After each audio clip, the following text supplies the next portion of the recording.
Hi there, welcome to Switched to Linux. So this is a channel devoted specifically to helping people consider a switch to Linux. Now, there's a couple different things that you'll see on this channel.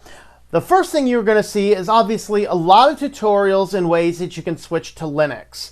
Anywhere, if you're coming from a Mac or you're coming from a PC, you want to get into the Linux system, I'll show you how you can try out Linux without actually installing the operating system on your computer.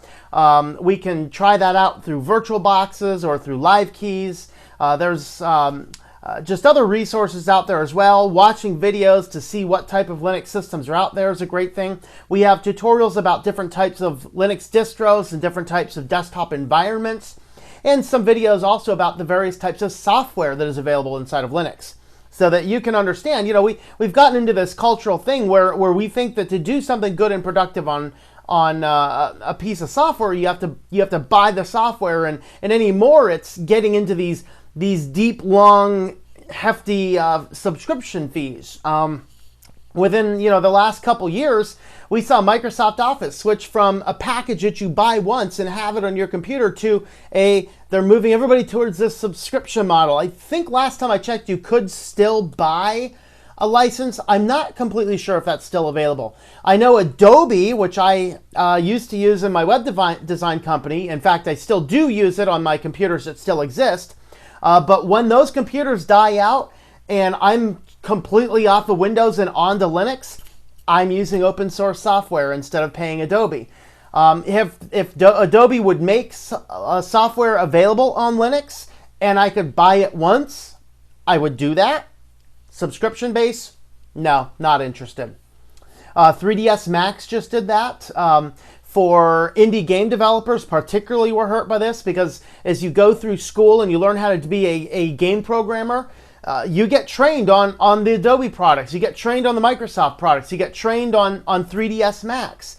And then as an indie developer, you have very little money because you have this huge student loan debt, and then you still have your student licensing stuff, but that's going to expire soon. And now you're left as a student, as an indie game developer, and they want you to fork out, I can't remember exactly, I'm not a game designer myself, I think something almost like, is it $100 a month or $200 a month to use 3ds Max on a monthly basis?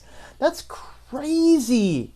That's crazy. Linux has software that can do the job. Now, it may not be quite as perfect or quite as polished, but maybe that's why we need to get more people into the Linux system, is so that we can raise more awareness to bring in more programmers, to have more code, to have more software, and to streamline things. But as far as all the software I've used, I can use GIMP on Linux, I can use Photoshop on Windows, and they're about the same.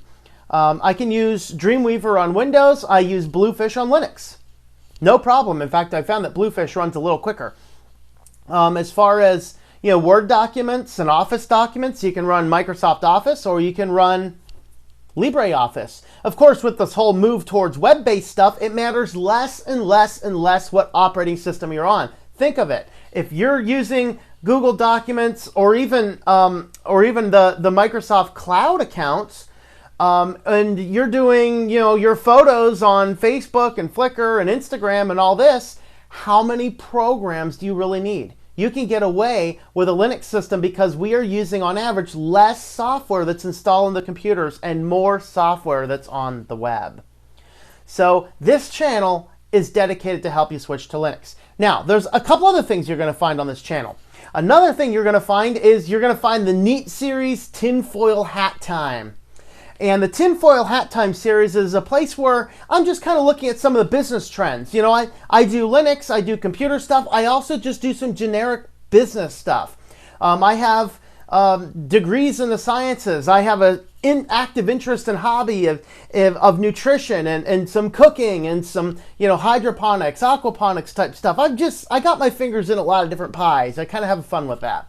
But we'll have a place where the Tinfoil Hat Time series really is going to analyze some of the neat things I see in business and question, what's really going on?